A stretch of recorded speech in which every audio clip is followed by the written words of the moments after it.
તો આજે સવારે મેં નવી રેસીપી ટ્રાય કરી છે, તો આપણે ચાલો બનાવીએ.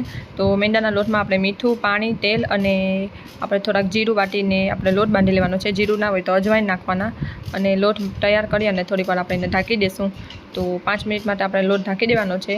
અને ચાલો બટેટા બફાઈ ગયા છે, તો બટેટા પહેલાં આપણે છોલી લઈએ. બટેટામાં આપણે આપણી રીતે મસાલો એડ કરી દઈશું. તેમાં મરચું પાવડર, ગરમ મસાલો, મીઠું, ચીલી ફ્લેક્સ, ઓરિગાનો એ બધું આપણે આપણી રીતેના મસાલા નાખી દઈશું. ડુંગળી અને ધાણાભાજી પણ આપણે નાખી શકીએ છીએ. અને પછી આપણે એને ક્રશ કરી લઈશું. તો એકદમ આપણે આને પીસી લેવાના છે બટેટા. એકદમ મસાલો સાવ સોફ્ટ થઈ જવો જોઈએ. ચાલો હવે ગેસ ચાલુ કરી અને આપણે તેલ ચડાવી દઈએ. તેલ ગરમ થાય એટલે આપણે લોટ જે તૈયાર કર્યો છે એ લોટની આપણે રોટલી જેમ બનાવી લઈશું. તો રોટલી બનાવી અને પછી આપણે એને એમાં મસાલો ભરી દઈશું. તો આપણે વચ્ચે આવી રીતે ગ્લાસ રાખી અને ફરતે મસાલો ભરી દેવાનો છે. ગ્લાસ ના રાખીએ તો પણ ચાલે, વચ્ચે થોડો ગેપ રહેવો જોઈએ.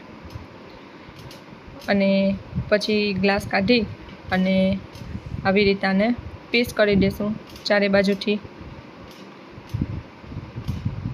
તો ચારે બાજુથી આવી રીતે પીસ થઈ જાય એટલે હવે આપણે આના રોલ બનાવી લઈશું.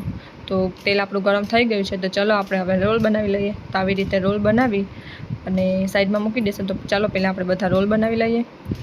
તો રોલ રેડી થઈ જાય એટલે આપણે ગરમ તેલ થઈ જાય આપણું, એટલે એમાં આપણે ફ્રાય કરી દેવાના છે. તો રોલ રેડી થઈ ગયા છે આપણે થોડાક. તો ચાલો હવે આપણે આને ફ્રાય કરી લઈએ. તો એકદમ સરસ ક્રિસ્પી અને મસ્ત બન્યા હતા. તો તમે પણ એક વખત ટ્રાય કરજો.